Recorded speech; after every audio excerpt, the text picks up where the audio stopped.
गंगा द्वार समीपे तो तटमानंद नामकम। श्री गंगा जी के किनारे हरिद्वार की पावन भूमि में सुखताल नामक तीर्थ में परमहंस श्री सुखदेव जी महाराज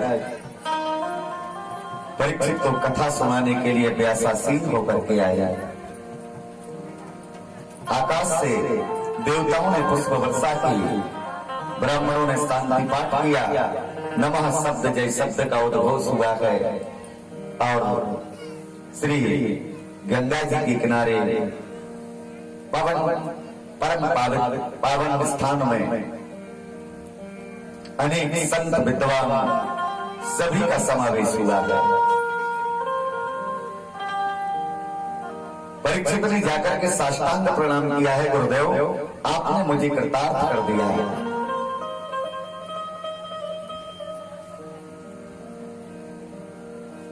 संसार में सारे कार्य सुलभ हैं, यश वैभव धन संपत्ति पुत्र पौत्र परिवार जितने सुख हैं वो सब सुलभ है।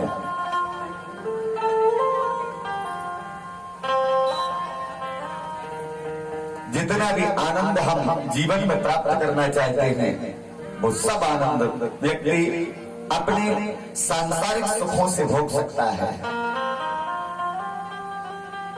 पर संत समागम हरि कथा ये बहुत दुर्लभ वस्तुएं हैं। यदि जीवन में ये प्राप्त हो जाती हैं तो व्यक्ति के संपूर्ण मनोरथ अपने आप सिद्ध होने लग जाते हैं। जन्म जन्म मुनि जतन करावी अंतराम कहीं आवत नहीं। बड़े बड़े संत योगेंद्र मुनीन्द्र विमलात्मा अमलात्मा ये सब कई जन्मों तक यत्न करते रहते हैं कि हमें भगवान की प्राप्ति हो जाए, पर ये संभव नहीं है। दुर्लभ लोके कथा। और यदि जीवन में सत्पुरुषों का व्यवहार हमें प्राप्त हो जाए, सत्पुरुषों का सत्संग प्राप्त हो जाए, तो सारे दुसंग अपने आप नष्ट हो जाते हैं, सारे दुसंग मिट जाते हैं। पर संत एक बात और कहते हैं कि यही जो आप चाह रहे हैं ये भी बिन हरि कृपा से हो ही नहीं गावन वेद पुराण। ये भी भगवान की कृपा पर ही निर्भर होता है। भगवान कहते हैं कि मैं जिन्हें जनाना चाहता हूं वही मुझे जान पाते। प्रभु जानत जी दे ही जनाई, जानत तुम्हें हो ही जाए। जिसको वो चाहता है तो वो जना देता है, और जिसे यदि वो चाहता नहीं है तो वो अपने आप उससे दूर हो जाता है।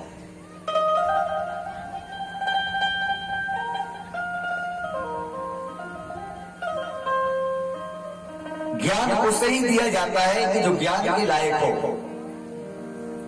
भागवत जी कहते हैं रसको भूमि भावुका। दो व्यक्तियों को भागवत का प्रतिफल प्राप्त हुआ है, एक पहला व्यक्ति रसिक और दूसरा भावुक। ये दो व्यक्ति भागवत के उत्तराधिकारी हैं। शास्त्र कहते हैं कथाओं के भी अधिकारी होते हैं, और जिनके अधिकार में कथा होती है वो पहुंच ही जाते हैं, उन्हें सौभाग्य वैसा प्राप्त हो जाता है। युद्ध के मैदान में अर्जुन के मन में जब मोह उत्पन्न हुआ, अपने शस्त्र लेकर के रथ में द्वारिकाधीश सारथी बनकर खड़े हैं और वो युद्ध करने के लिए तैयार खड़ा है। और युद्ध करने के लिए जब तैयार है और जैसे ही सामने वाले पक्ष में अपना परिवार देखा, दादाजी, गुरुजी, बड़े भाई, छोटे भाई, और जब अपने पक्ष को देखा ना तो हाथ से धनुष बाण छूट गए, गांडीव गिर गया उनका। द्वारिकाधीश कृष्णचंद्र बोले अर्जुन क्या बात है, उठाओ अपने शस्त्रों को।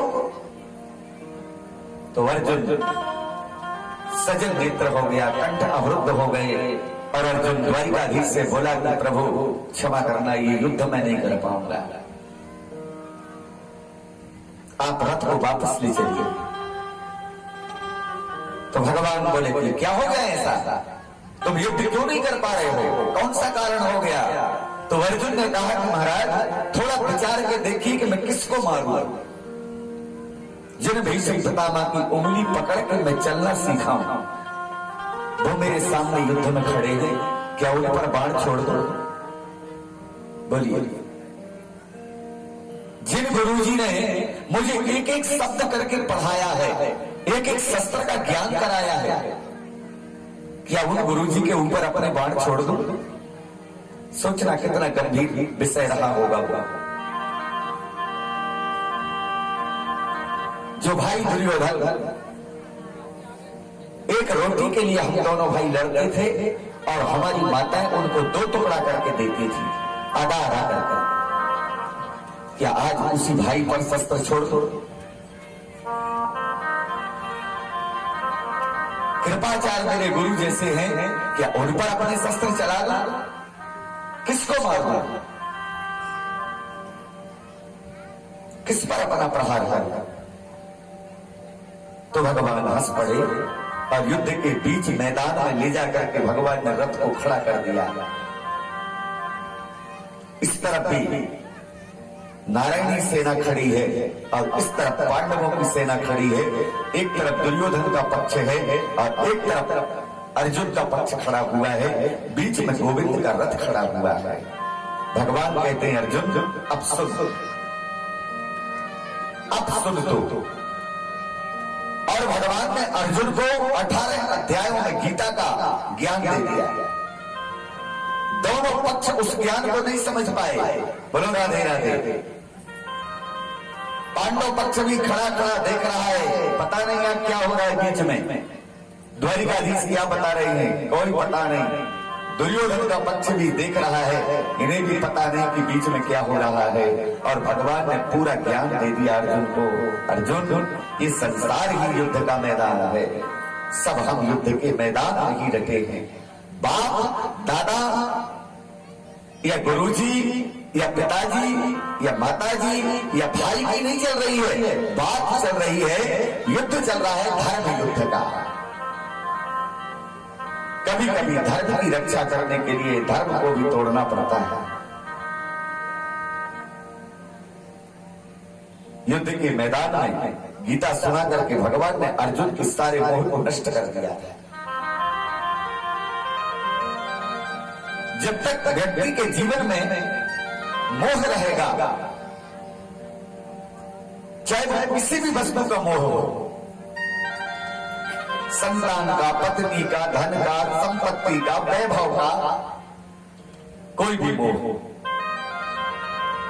ये मोह व्यक्ति को अपने धर्म से विकृत करता रहता है, हमेशा इसे अलग करता रहता है। और जिस दिन मोह चला जाता है उसी दिन समझिएगा कि ठाकुर की कृपा अब हम पर होने लगी। धीरे धीरे संग्रह के बदले त्याग की भावना बनने लगी। अब ये विकृतियां दूर होने लगी और जिस वक्त ये मन से विकृति दूर हो जाएंगी उस समय ही समझिएगा कि हमारे जीवन में भगवत कृपा होने लगी। कृपा छीनने की वस्तु नहीं है, कृपा प्राप्त करने की वस्तु। आशीर्वाद दिया जाता है, ना कि आशीर्वाद जबरदस्ती लिया जाता है।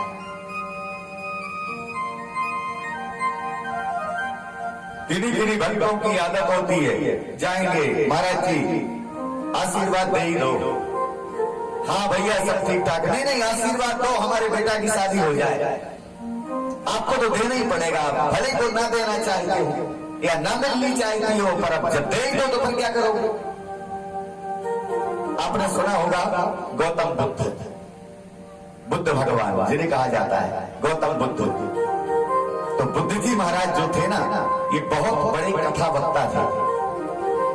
एक गांव में बुद्ध जी कथा करने के लिए गए और जब ये कथा करने के लिए गए तो कथा में बहुत से लोग व्यासपीठ में आते थे।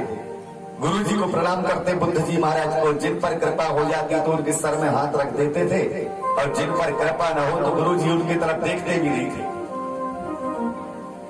तो उसी गांव में एक कृपण व्यक्ति रहता था, कृपण। और जब वो कृपण व्यक्ति गुरु जी की कथा में गया तो बड़े अहंकार से गया। कथा सुना और सुन करके गुरु जी के पास में गया और लेटा रहा व्यासपीठ में। अब गुरु जी ने देखा कि एक कृपण व्यक्ति है, तो उसकी तरफ नहीं देखा और न ही उसके सिर में हाथ रखा। इसका दिमाग खराब हो गया, ये मुझे जानते नहीं है, इनको पता नहीं है कि मैं कौन हूं, कल से मैं इनकी कथा में नहीं जाऊंगा। दिमाग तो बिगड़ गया, कल से कथा में जाना ही नहीं है। 2 दिन हो गए कथा में नहीं गया, 3 दिन हो गए कथा में नहीं गया। अब गुरु जी विचार करे कि जी कथा में आता क्यों नहीं। तो एक दिन गुरु जी सवेरे सवेरे स्नान किए, पूजन किए और अपना कमंडल लेकर के निकल गए। जब गांव में निकले तो जाकर के उसी के दरवाजे के सामने खड़े हो गए। 2 सेवक खड़े थे, जैसे देखा कि महाराज आए हैं तो दौड़ के बताया कोई व्यक्ति से कि दादाजी महाराज जी आए हैं। तो पहले तो लगा कि कौन महाराज आए होंगे, पर आकर के जब देखा तो विस्मित हो गया, ये तो कथा वाले महाराज जी। तो दौड़ के अंदर गया, सारी व्यवस्था बनाई और आसन लगा के अंदर ले गया। तो खुश हो गया, भूल गया वो बातों को कि मेरे सिर में हाथ नहीं रखा।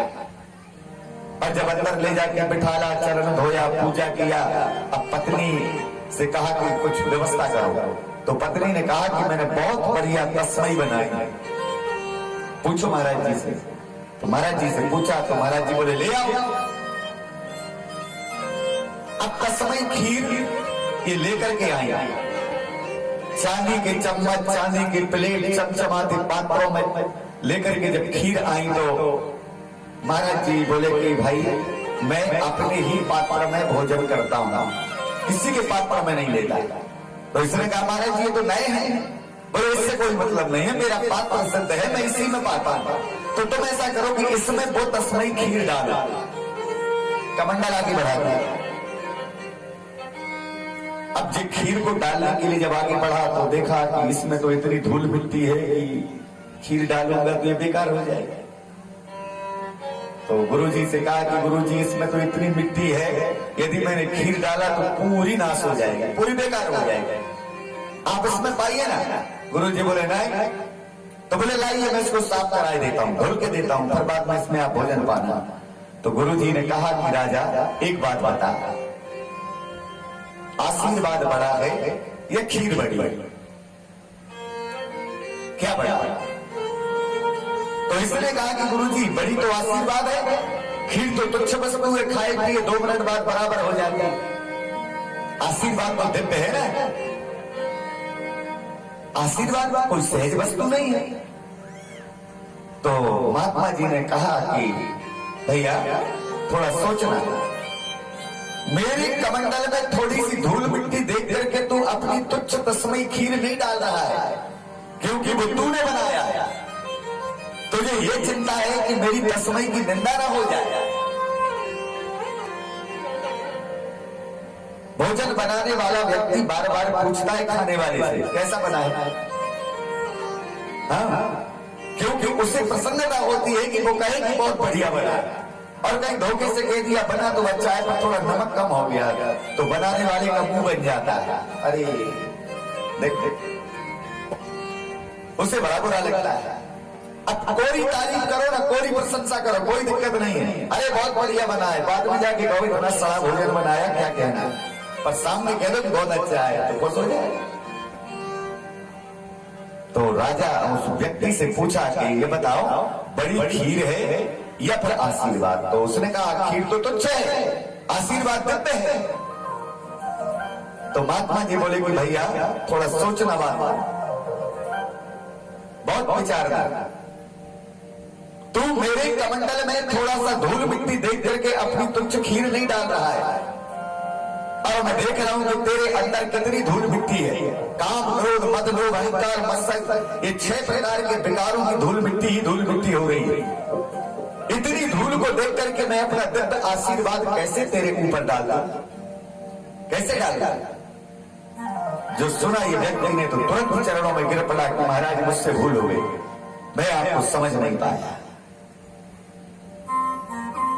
कहने का अभिप्राय है कि व्यक्ति के जीवन के मोह को, व्यक्ति के जीवन के क्रोध को, लोभ को, अनेक प्रकार की व्यक्तियों को नष्ट करती है तो मात्र एक भगवान की कथा करती है, दूसरा कोई श्रेय जीवन में नहीं है। परीक्षित गंगा के किनारे बैठे हुए गुरुदेव भगवान से कह रहे हैं कि महाराज आपने मुझे मोह से मुक्त कर दिया, बंधन से मुक्त कर दिया है।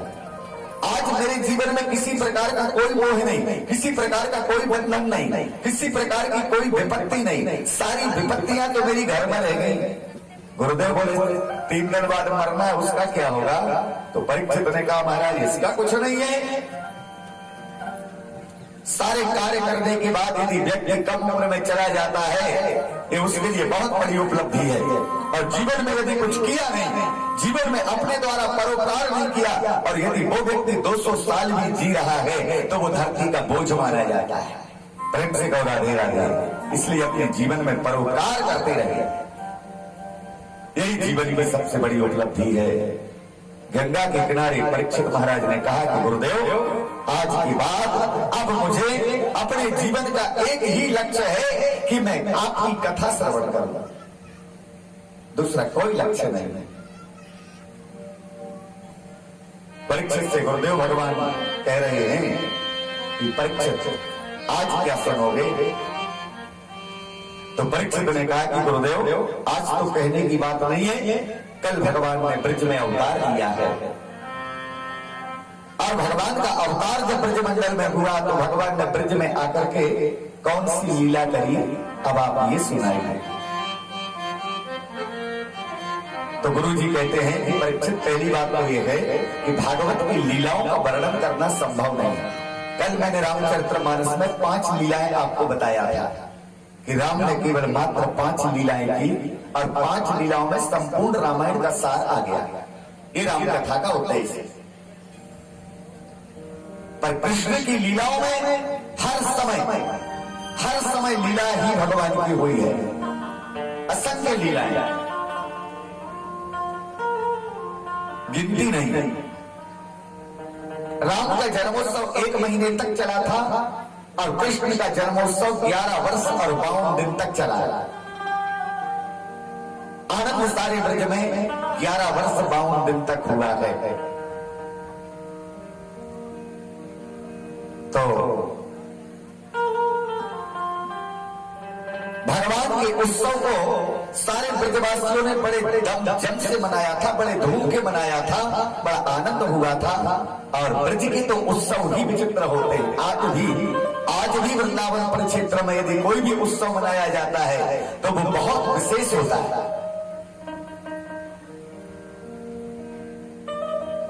आज भी कन्हैया का नाम ब्रजभूमि में चलता है, जब कभी भी हो। अभी तो ब्रज में बड़ी होली चल रही है, जबकि हम जान भी नहीं रहे कि होली कब है। और वहां बसंत पंचमी से होली प्रारंभ हो गई। दुनिया की होली तो ब्रज का होरा, इसे होरा कहा जाता है। सारे ब्रजमंडल में होरा ही चलता है। और बिहारी जी को आज भी वही भाव से सराबोर किया जाता है। अभी बसंत पंचमी में, तब मैं वृंदावन में था, उस समय बांके बिहारी की विशाल होली हुई, जिसका अनुभव देखने पर ही हो सकता है। तो ब्रज में जो भी उत्सव होते हैं, ब्रज में जो भी कार्य होते हैं, वो ठाकुर को आज भी व्याप्त मान करके किया करते हैं। सुखदेव भगवान कहते हैं कि भादो अष्टमी की रात्रि बुधवार रोहिणी नक्षत्र में भगवान यशोदा के बगल में रात्रि में 12 बजे रात में यशोदा के बगल में पड़े थे। योग माया को लेकर के तो वसुदेव जी मथुरा निकल गए थे, और योग माया कंस को चेतावनी भी दे दी कि कंस तुझे मारने वाला कहीं और पहुंच गया।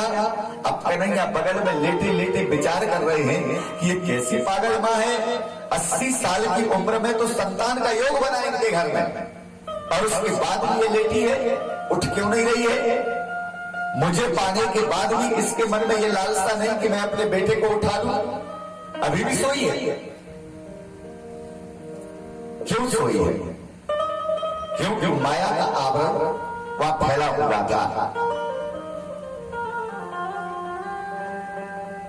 और भगवान देख रहे हैं कि मैं क्या करूंगा, क्या मां को उठ करके जगाऊंगा, पर जगाऊंगा तो मां घबरा जाएगी कि ये बालक अभी पैदा हुआ और अभी के अभी बोलने लगा, ऐसा तो बच्चा होता नहीं।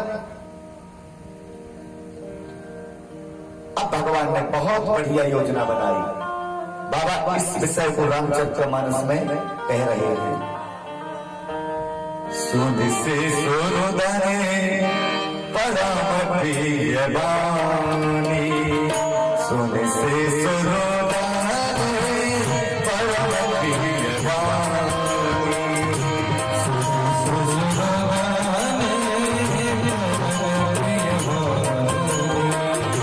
सुन से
रोना जब महलों में पढ़ा तो सबसे पहले ध्वनि पड़ी कान में जाके बुआ की। बुआ जानते हैं? कन्हैया की बुआ जिसका नाम है सुनंदा। ये दो भाई एक बहन थे। बड़े भाई नंद, छोटे भाई उपनंद, एक बेटी एक बहन जिसका नाम सुनंदा। तो भगवान के प्राकट्य के पहले 2 महीना पहले से नंद बाबा अपनी बहन को लिवा लाए थे। बहन तेरी भाभी का प्रसव होने वाला है, इसलिए तुझे उसकी जरूरत है।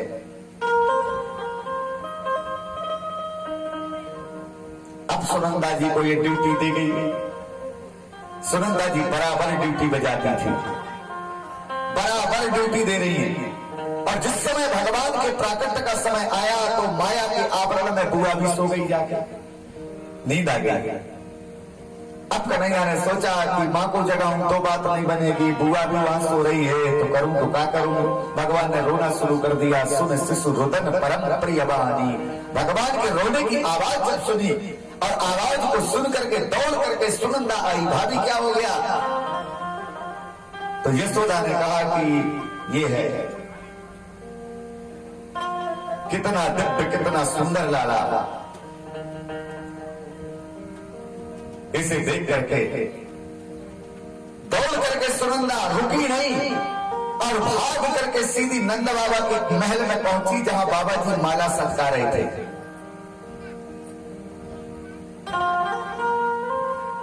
तो बाबा से जाकर के आवाज लगाई, भैया भैया हो गया हो गया हो गया हो गया।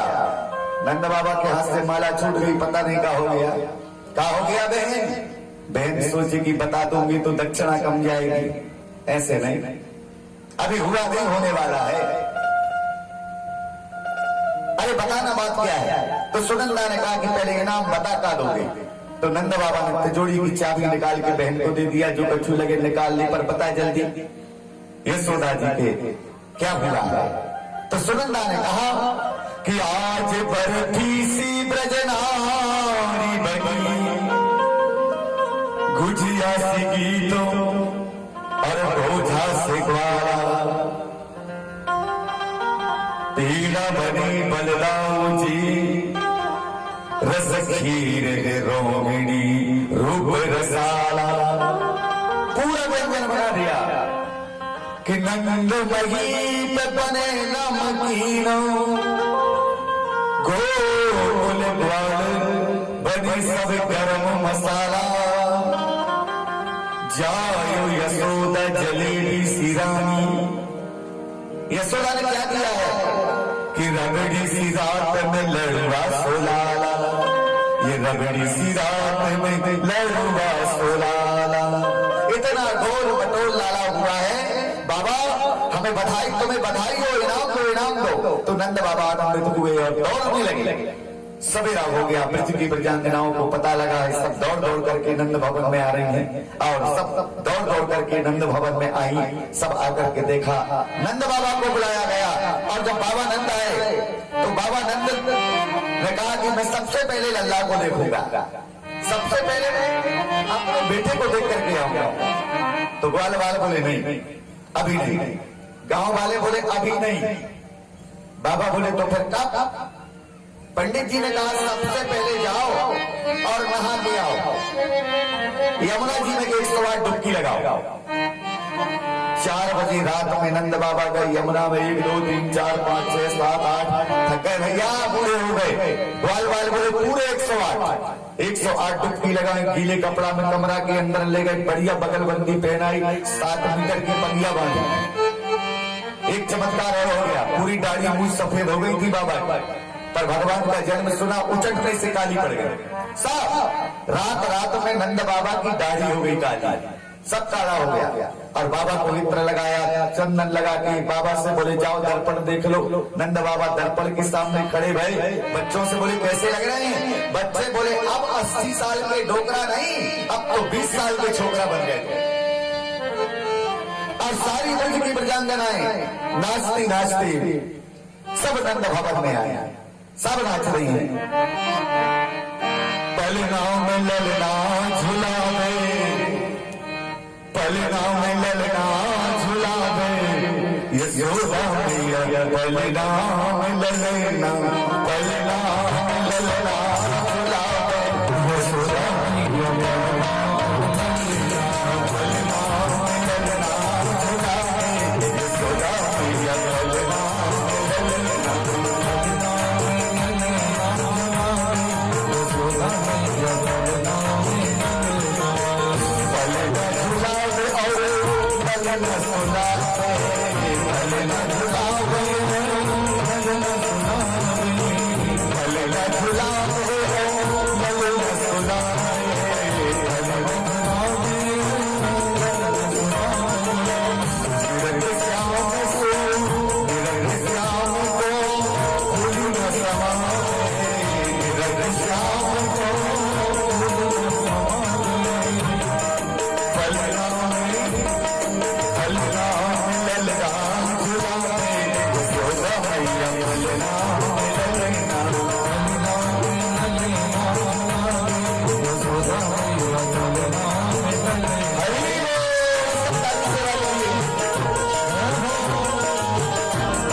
नजरिया उतारे और झुकना लगा, नजरिया उतारे और झुकना लगा, नजरिया उतारे और झुकना लगा, नजरिया उतारे और झुकना लगा।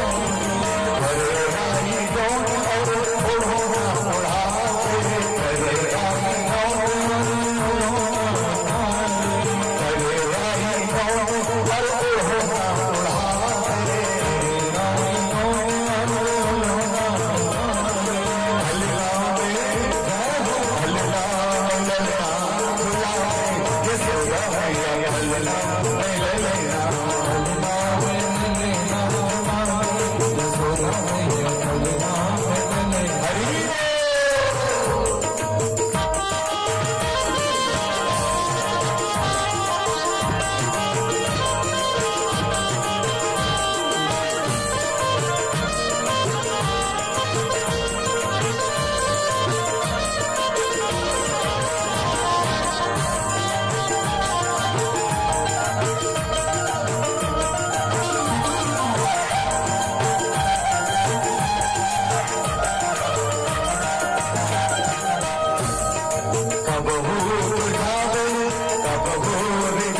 नंद बाबा को पंडित जी बुलाए, पहले पूजन करो, शुद्धि होगी, बाद में लाला को देखोगे। बाबा को पूजन में बिठा दिया गया। पंडित जी बोले चावल छोड़ो, तो बाबा हल्दी डाल रहे हैं। चलो फूल चढ़ाओ, तो दूबा छोड़ दिए। पंडित जी बोले पागल पागल हो गए क्या? पूजा तो ढंग से करो। नंद बाबा बोले जब तक पूजा में मन नहीं लगेगा तब तक लाला को न दिखाओ, पूजा पाठ बाद में। और ग्वाल वालों को लेकर के तुरंत नंद बाबा सूतियाग्रह में आए और आकर के देखा अनुपम दिव्य भगवान की छवि को विभोर हो गए। बड़ा आनंद हुआ है। सारे ब्रजवासी एक एक करके नाचने गाने लगे। सब गोपियां कह रही हैं हम भाग्यशाली, वो बोले हम भाग्यशाली, हम भाग्यशाली जो लाला को देखेंगे। सारे ब्रज में एक नई छवि दौड़ चुकी है, सारे ब्रज में आनंद हुआ है। नंदात मजा उत्पन्न नहीं जाता लादो महात्मना। नंद बाबा ने दानालय खोल दिए, जिनको जितना लगे तो ले आओ। 2 लाख गौएं। नंद बाबा ने संकल्प लिया कि 2 लाख गाय मैं ब्राह्मणों को दान करूंगा। उसी गांव में एक लोभी पंडित जी रहते थे। विचार करें 2 लाख बट रही है, कौन जानेगा, अपन ले आओ ना खूब चल के। पहले गेट में खड़े हुए, एक गैया लाए, घर में बांध गए, फिर खड़े हो गए जाए। अब नंद बाबा तो देख नहीं रहे थे कि ये आए थे कि नहीं। दोबारा फिर दे दिए, फिर लेके आए, बांध के फिर भागे, फिर तीसरी ले आए, चौथी, पांचवी, छठवीं, पूरा कमरा भर दिया। और पूरा कमरा जब भर गया, इसके बाद ला करके दूसरे कमरों में बांधा। और जब दूसरे कमरे भी भर गए तो फिर आकर के गौशाल से बांधते बांधते जहां भोजन बनता था वहां बांधने लगे पंडित जी। अब जब भोजनालय में बांधने लगे तो पत्नी बोली कि पंडित जी जो क्या कर रहे हो, भोजन कहाँ बनाऊंगी मैं? जब पूरे घर में गाय गाय हो जाएंगी तो भोजन कहाँ बनेगा? तो पंडित जी बोले तो पागल है का? अरे समझ, कृष्ण का राज्य है, इनके राज्य में इतना दूध दही मिलेगा कि किसी को भोजन बनाने की जरूरत नहीं पड़ेगी। ये किचन मिचन सब तो डालो, यहाँ तो गौशाला बना दो, क्योंकि कृष्ण गोपाल है। और अनेक प्रकार की गायें दान करने लगे। 5 गेट में बैठ करके नंद बाबा दान कर रहे हैं। एक में सोना, एक में चांदी, एक में हीरा, एक में जवाहरात, 7 प्रकार से लुटा रहे हैं। जिन बाबा राखा नहीं ताऊ, सारे ब्रज में आनंद हो रहा है। देवताओं की स्त्रियां भी दर्शन करने के लिए आ रही थी। अब जब जी आ रही हैं तो भोलेनाथ बोले तुम कहा? देवी पार्वती बोले कि हम तो दर्शन करने वृंदावन जाते। भोले बाबा बोले तो आज हम भी इतने लेट कैसे हो गए हैं? रामावतार के समय में भोलेनाथ 2 बार दर्शन किए हैं, समझिएगा। एक बार मदारी बन करके गए, हनुमान जी को बंदर बना लिए, खूब नचाए, राम में चल गए, जो ही बंदर चाहिए। अब रूठ गए राम। महाराज दशरथ बोले बेटा वो उसी में पालता है, उसी में जीवन चला रहा है, काय को वो बंदर लेगा? भोलेनाथ बोले दे दो ये बंदर। दे दिया। विश्वामित्र के साथ जाते समय हनुमान जी को विदा किया था कि ऋषमुख पर्वत में मिलना। दूसरी बार देखना, दर्शन करके आए कि काकभूषुंड जी भगवान भोलेनाथ के शिष्य थे और तुरंत भोलेनाथ के पास में गए। भोलेनाथ पता है हमारे प्रभु श्री कृष्ण का अवतार हुआ है। भोलेनाथ बोले हम तो कल ही दर्शन कराए। काकभूषुंड का दिमाग खराब, कैसे गुरुजी हो, अकेले चले गए, हम बैठे ही रह गए। भगवान भोलेनाथ से काकभूषुंड बोला कि आप गुरुजी हो, आप लेकर चलो हमें दर्शन कराना। ऐसा नहीं होता। भोलेनाथ बोले तो कैसे जाएंगे भाई, हम तो कल हो आए। तो बोले आज कैसे चलेंगे?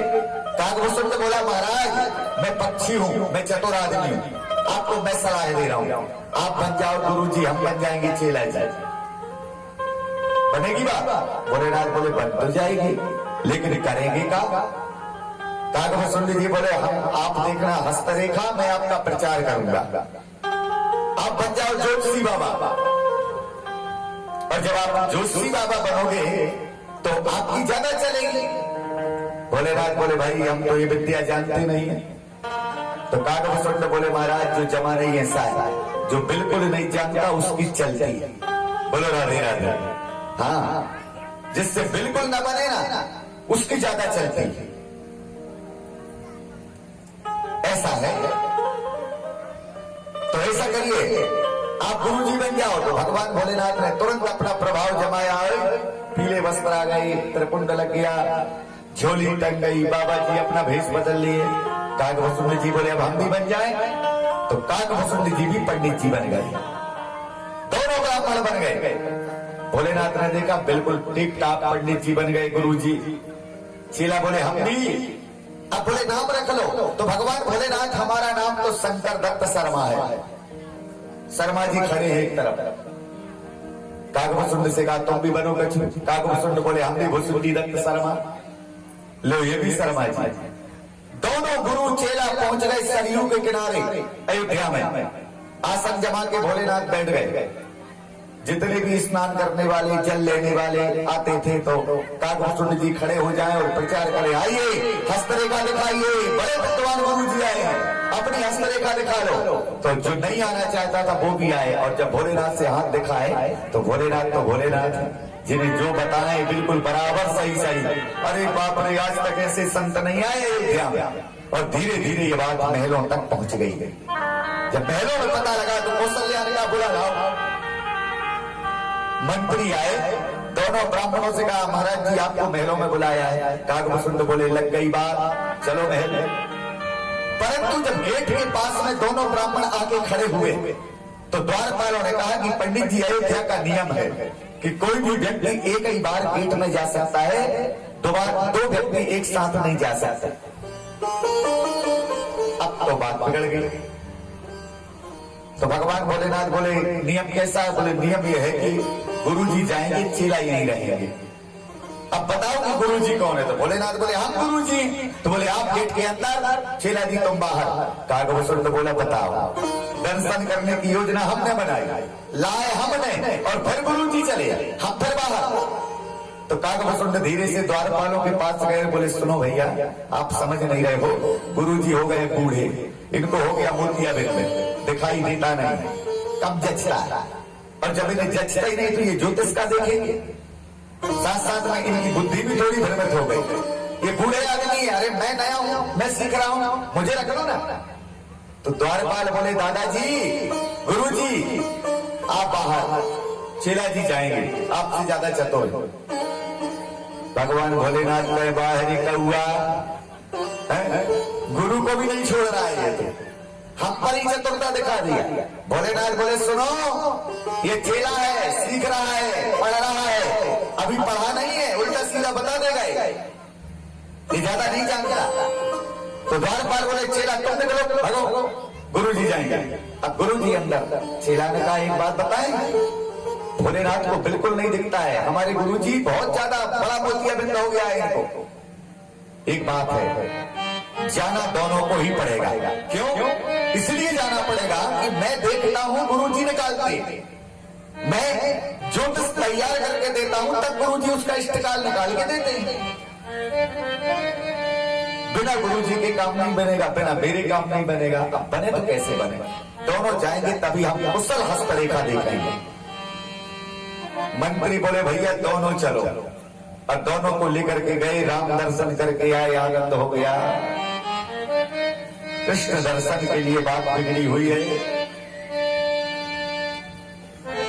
कृष्ण दर्शन के लिए बात बिगड़ी है। भोलेनाथ ने कहा कि हमें इस बार भी जाना है। माता पार्वती बोली जाओगे जरूर, पर ऐसे नहीं जाओगे जैसे खड़े हो। भोलेनाथ बोले कैसे? सांप बिच्छू ततैया ये सब तुम्हारा श्रृंगार बहुत बेकार है। भोलेनाथ बोले मतलब? माता पार्वती ने कहा बदल के चलो, अपने आप को बदल के चलो। दिन दिनेश बिन नारी केस बिन भेष बिना मेहमानी। यदि मेहमानी में जा रहे तो भेष अच्छा बनाओ, चाहे डुप्लीकेट बनाओ, पर लगो ठीक ठाक। हाँ, माता पार्वती बोली देवी, भगवान भोलेनाथ बोले सुनो पार्वती, यदि संसार के तार में जा रहे हो तो भेष बदल के जाओ, पर भगवान के पास जा रहे हो तो भेष बदल के मत जाओ। रामचरितमानस कह रही है सन मुख हो ये जीव मोहि जाहि, सन मुख हो ये जीव मोहि जाहि,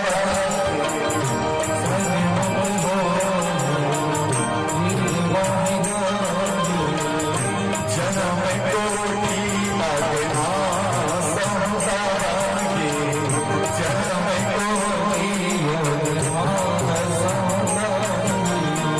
जन्म कोटि अगना संसारी,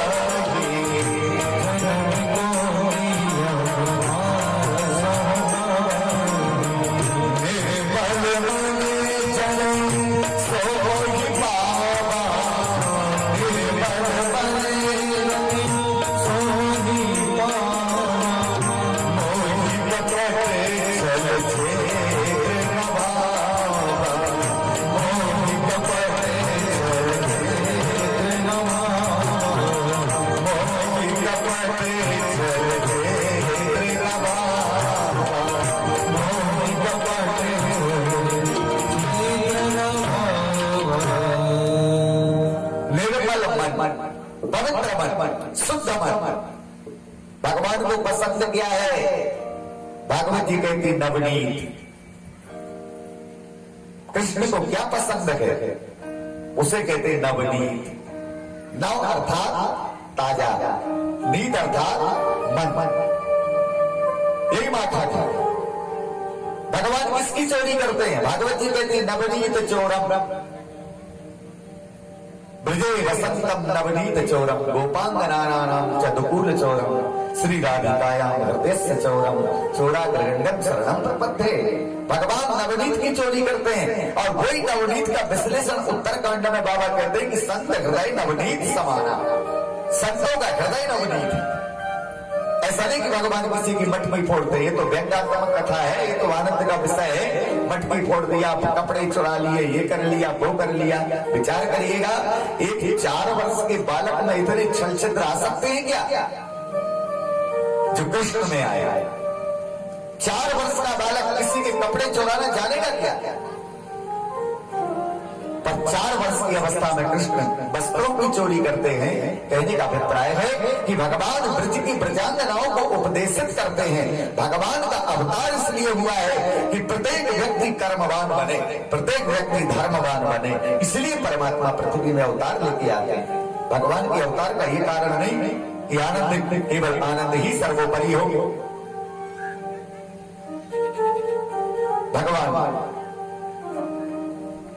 नवनीत की चोरी करते, शुद्ध मन। नव अर्थात ताजा, नीत अर्थात मन, पवित्र मन की चोरी करने के लिए गोविंद पृथ्वी में आते हैं। भगवान कहते हैं, भोलेनाथ ने कहा देवी पार्वती क्या बन के जा रही हो? किसके सामने बन के जा रही है? सुदामा की पत्नी 4 घरों से एक मुट्ठी चावल मांग के गोविंद को भेजी थी। बोलिए, क्या हम गोविंद को अपना ऐश्वर्य दिखाएंगे? कृपा के पात्र हम जब बनेंगे, जैसे हैं वैसे खड़े। और वही भगवान भक्तों के लिए पृथ्वी में अवतार लेकर आते हैं। जिनके चरण कमल कमला की करतल सेल निकलते देखा, कंटक वन में गौओं के पीछे पीछे उनको भी हमने चलते देखा। जो कभी बैकुंठ छोड़ करके नहीं निकलते, वो गायों के पीछे पीछे कंटक वन में घूमता है। इसके लिए भक्त है कि लीला में करी हो। भक्तों के लिए परमात्मा इस सुंदर लीला किया है। भोलेनाथ ने कहा देवी हम तो जैसे हैं वैसे ही जाएंगे। भवानी पार्वती बोली नहीं, हमें तो 8 दिन हो गए अलग अलग साड़ी बदल के जाते हैं। बोलो राधे राधे। तो क्या किसी ने देखा? इसकी कीमत नहीं है। व्यवस्था ये ना बनाओ। पवित्र मन को लेकर भगवान के पास जाना चाहिए। वस्त्रों पवित्र वस्त्र नहीं, पवित्र मन। और जीवन में जिस व्यक्ति का मन पवित्र है, ज्ञान की अपेक्षा आचरण शुद्ध बनाएगा। और आचरण यदि जीवन में शुद्ध है तो फिर कहीं कोई कमी नहीं है। भगवान भोलेनाथ से भवानी पार्वती बोली हम तो नहीं ले जाएंगे आपको, वैसे आप चलोगे तो थोड़ा टीप टाप चलो। देखने में वहां बहुत आ रही हैं, देवांगनाएं आ रही हैं, बड़े बड़े दूर से सब अपने दर्शन करने आ रही हैं। जब आप जाएंगे तो आपको लोग देखेंगे तो आपको कुछ नहीं कहेंगे, हमें हंसेंगे। ये तुम्हारे भोलेनाथ। तो भोलेनाथ बोले लगता है तुम्हारी नाक कटेगी समाज में ना, लोग कहेंगे ये तुम्हारे भोलेनाथ। एक काम करो भाई, तुम्हें भी नीचा न देखना पड़े, तुम जाओ, हम चले आएंगे। बाबा ने विदा कर दिया और विदा करके फिर विचार किया कि अब हम कैसे जाएं। इनके जाने का मन बन रहा है। जिनके सिर में ज्ञान की गंगा बैठी है, बेचारी कैसे जाएगा भगवान के दर्शन के लिए। भोलेनाथ ने विचार किया कि सबसे पहले तो हमें लोक व्यवहार सीखना चाहिए कि मैं जिनके घर में छोटा बच्चा हो और यदि उनके घर में हम जा रहे हैं तो हमें कुछ ना कुछ भेंट ले जाना चाहिए। भेंट का अर्थ है उपहार। कुछ नहीं बनता तो चॉकलेट का डिब्बा ले जाइए ना, पर ले जाइए। अब तो बाबा तैयार, अब का ले जाऊं? कोशिश देखिए, व्यवहार में कोशिश ये करना चाहिए कि सामने वाला व्यक्ति हमारे व्यवहार से खुश हो जाए। ये नहीं कि सामने वाला व्यक्ति मुंह बनाए। शादी विवाह में गए, 75 रुपए की साड़ी रखे, डिब्बा में बंद करके पहुंच गए 75 की साड़ी, व्यवहार दिया, धीरे से घरैया ने खोल के देखा, पीछे के पीछे फेंक दिया, हो गया आपका व्यवहार। ये व्यवहार नहीं है। व्यवहार का तात्पर्य होता है कि हम किसी को अपना आत्मिक प्रेम प्रदान कर रहे हैं, यह व्यवहार। तो किसी को यदि दे रहे हो तो आत्मिक प्रेम प्रदान करिए, प्रेम हो। भोलेनाथ ने विचार किया कि रामावतार में तो हम बंदर लेकर के गए थे, पर कृष्णावतार में क्या लेकर के जाएं? उस समय राम को बानर की जरूरत थी। नर बानर संग कहूं कैसे, इस बार बंदर की जरूरत नहीं है, वो लेकर के जाओ कि सामने वाले को लगे कि कुछ मिला है। तो भगवान भोलेनाथ ने इस बार वाद्य यंत्र को ढूंढा, और वाद्य यंत्र का नाम है बंसी। बंसी विभूषित करा नवनीर लाभा। परीक्षित बोले, गुरुदेव बंसी ही लेकर के क्यों गए? इतने वाद्य यंत्र तो है, पर बंसी को लेकर क्यों गए? तो देखिए, बंसी के 3 गुण। जो गुण बंसी में है वो किसी अन्य वाद्य यंत्र में नहीं। और जितना सुख बंसी को मिलता है दूसरे वाद्य यंत्रों को नहीं। आपने देखा होगा कभी कभी जब गरबा होता है तो गरबा में जितने वाद्य यंत्र होते हैं सब बजते हैं। एक जगह गरबा हुआ और गरबा में सारे वाद्य यंत्र बजे, और बजने के बाद सब वाद्य यंत्रों को कमरे में रख दिया। एक कमरे में जब बंद किया तो सब सो गए, केवल 2 वाद्य यंत्र जाग रहे थे, एक बंसी और दूसरा ढोल।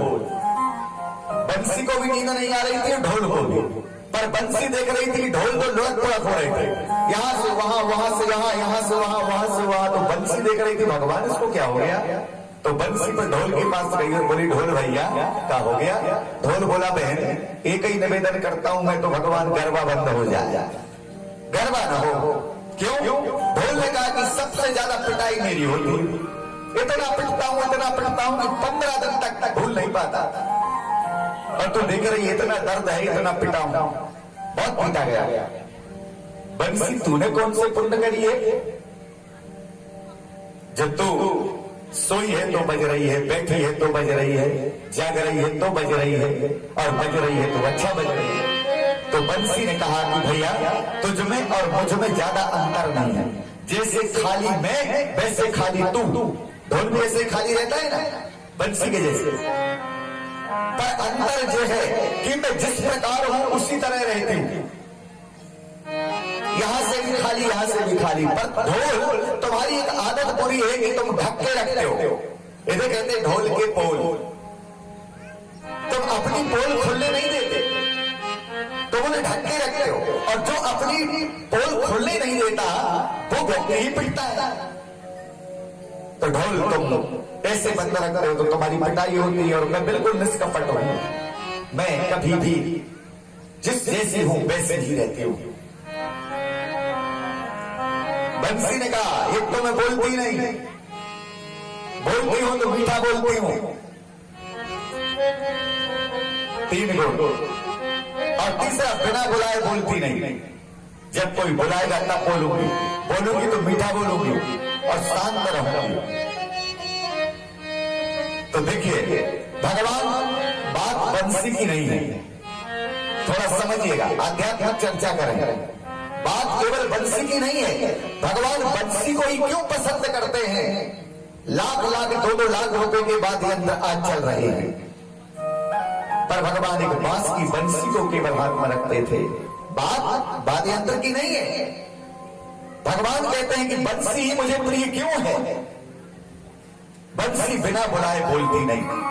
बुद्धिमान व्यक्ति, सज्जन व्यक्ति की विशेषता है कि आप जितना पूछोगे उतना ही उत्तर देगा। अधिका भला न बोलना, कम बोलिए, एकांत वास करिए। ये संत के विश्लेषण है। एकांत बसिए, कम खाइए, कम सोइए, कम बोलिए। ये कौन है? संत। ये तो होता नहीं। 8 बजे समोसा, लो साहब 12 बजे भोजन, 4 बजे फिर, शाम को फिर बन गई गैस। कैसे बात बनेगी? अल्पाहारी व्यक्ति को अल्पाहारी होना चाहिए। 1 गुना भोजन करो, 2 गुना जल पियो। ये संत कहते हैं कि व्यक्ति को अधिक खाना, अधिक सोना ये हानिकारक है। शास्त्रोक्त पद्धति में, आयुर्वेद पद्धति में भी हमें तो बंसी